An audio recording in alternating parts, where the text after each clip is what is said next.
Welcome to the Hillsborian Historian. My name is Rex, and this is the history of the Sulphur Springs Tower.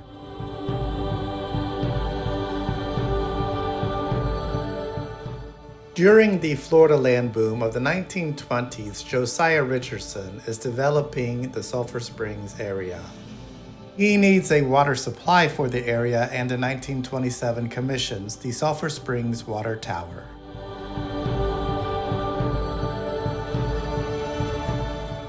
This is the early design with the stairwell on the outside and a different top.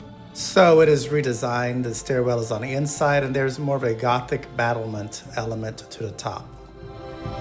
The water tower is located just north of the Hillsborough River and just east of Florida Avenue. Various heights have been listed for the tower, however, current measurements place it at 214 feet.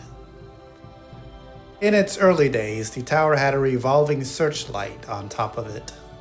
The tower has a foundation that is 45 feet deep and is built above an artesian spring. The building next to the tower was used for maintenance and equipment. During construction, railroad ties were used as rebar.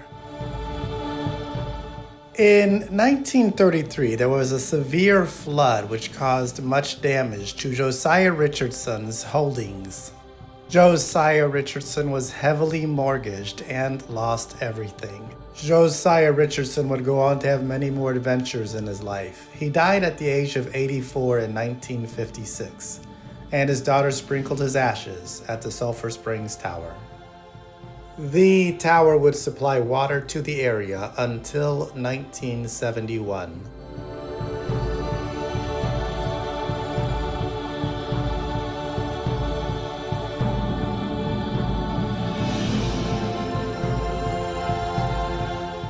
In October of 1952, a famous era in the tower's history began when the Tower DriveIn opened.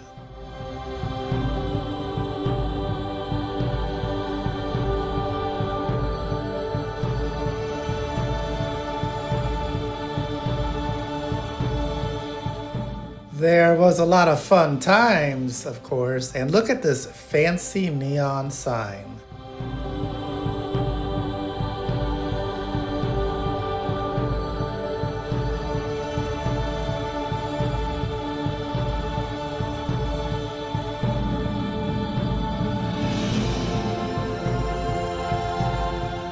Every once in a while, somebody was stealing candy bars or even money. But after all the sinning, there was a church on Sunday morning.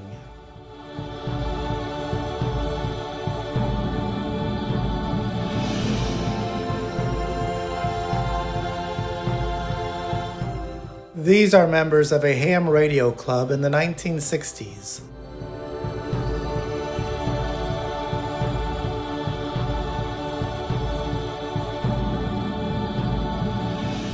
They gained access to the top of the tower, and here are some views. That's the projection booth and concession stand. This is looking north on Florida Avenue. You can see the McDonald's, and just in front of us is the Tower Trailer Court.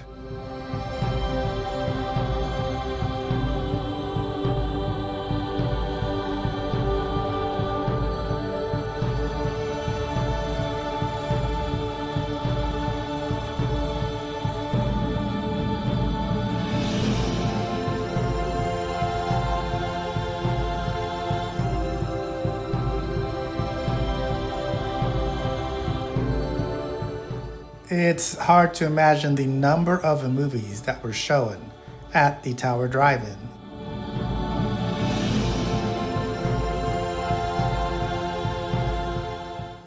In 1966, someone stole an entire payphone from the Tower Drive-In.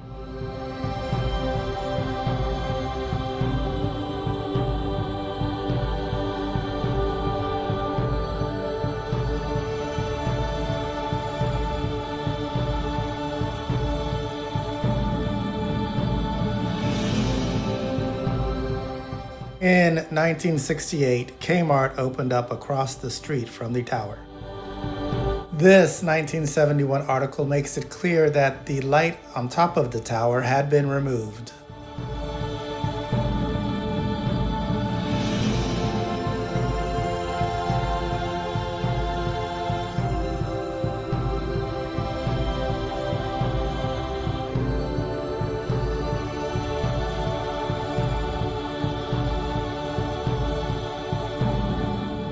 That's Earl Scheib's paint shop. He was always busy.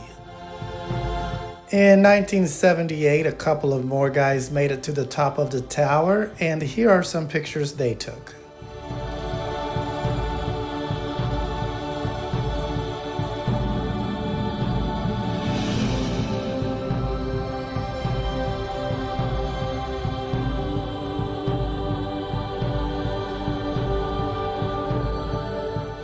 Look at this old wooden ladder.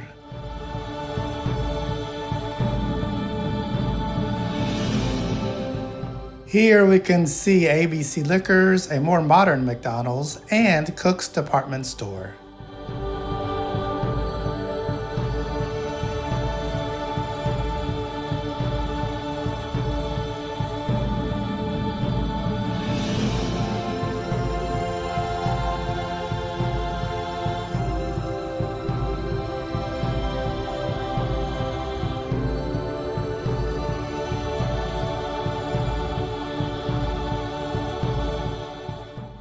That's the old Marlboro Man.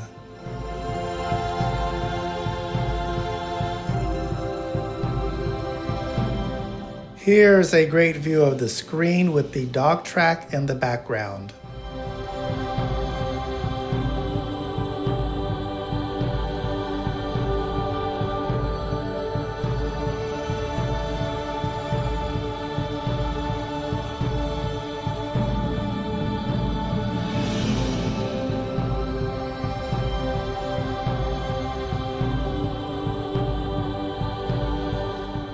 In 1985, the Tower Drive-In was demolished, and it looks like the maintenance building also disappeared at about this time. The memories of the Tower Drive-In are imprinted in the minds of many, as well as in the land itself. Okay, so the Tower Drive-In came and the Tower Drive-In went. But then what?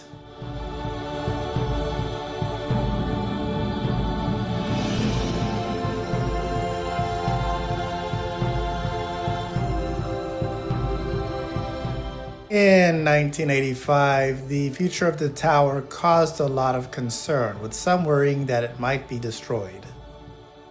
Someone actually placed a large American flag at the top of the tower in protest of anyone that might try to destroy it.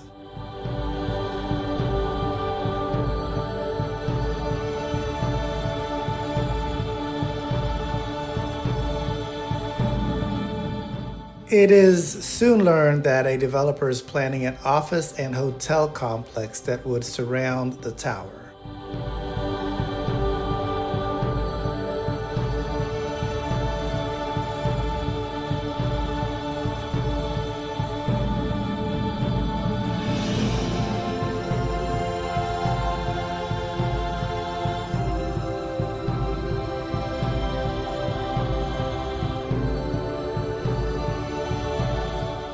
This 1989 article shows what it would have looked like. Notice that atrium at the base of the tower.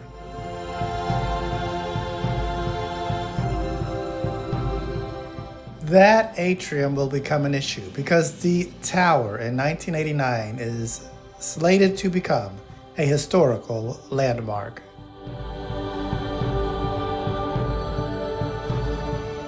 This will cause some delays in the development because preservationists do not want anything around the base of the tower.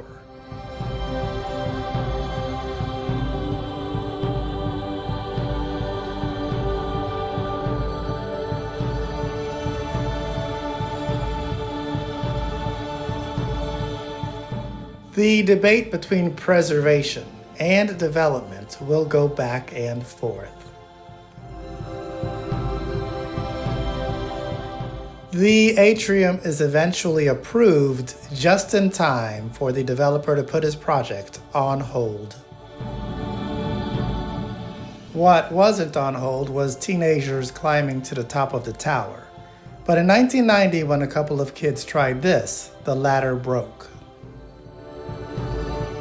Thankfully, a passing motorist saw the boys stranded at the top of the tower, and the police were called. A helicopter then lowered the boys to the ground with the use of a basket. Throughout the 1990s, the tower continued to stand as a symbol of developer dreams unfulfilled.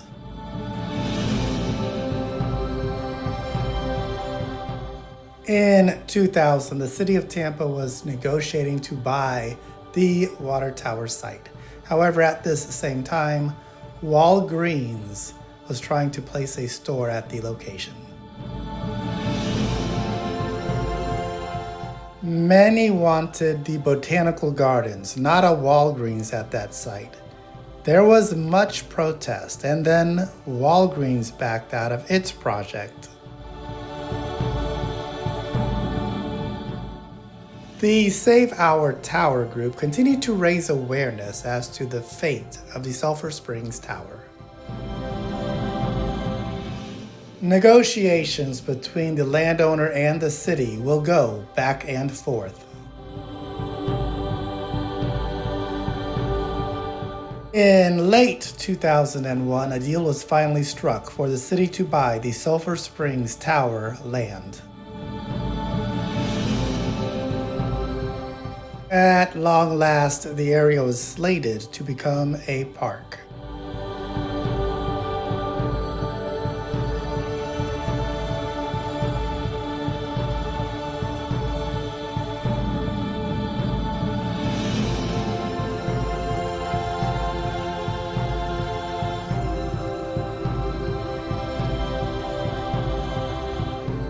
In 2004, a lighting ceremony took place to usher in the new park.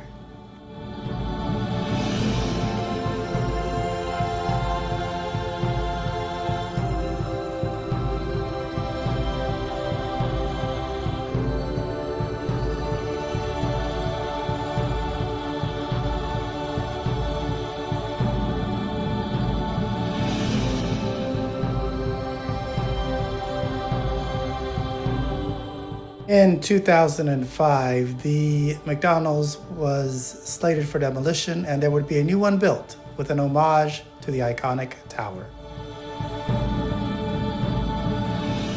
In 2006, plans were announced for a boardwalk to connect Sulphur Springs Park to River Tower Park.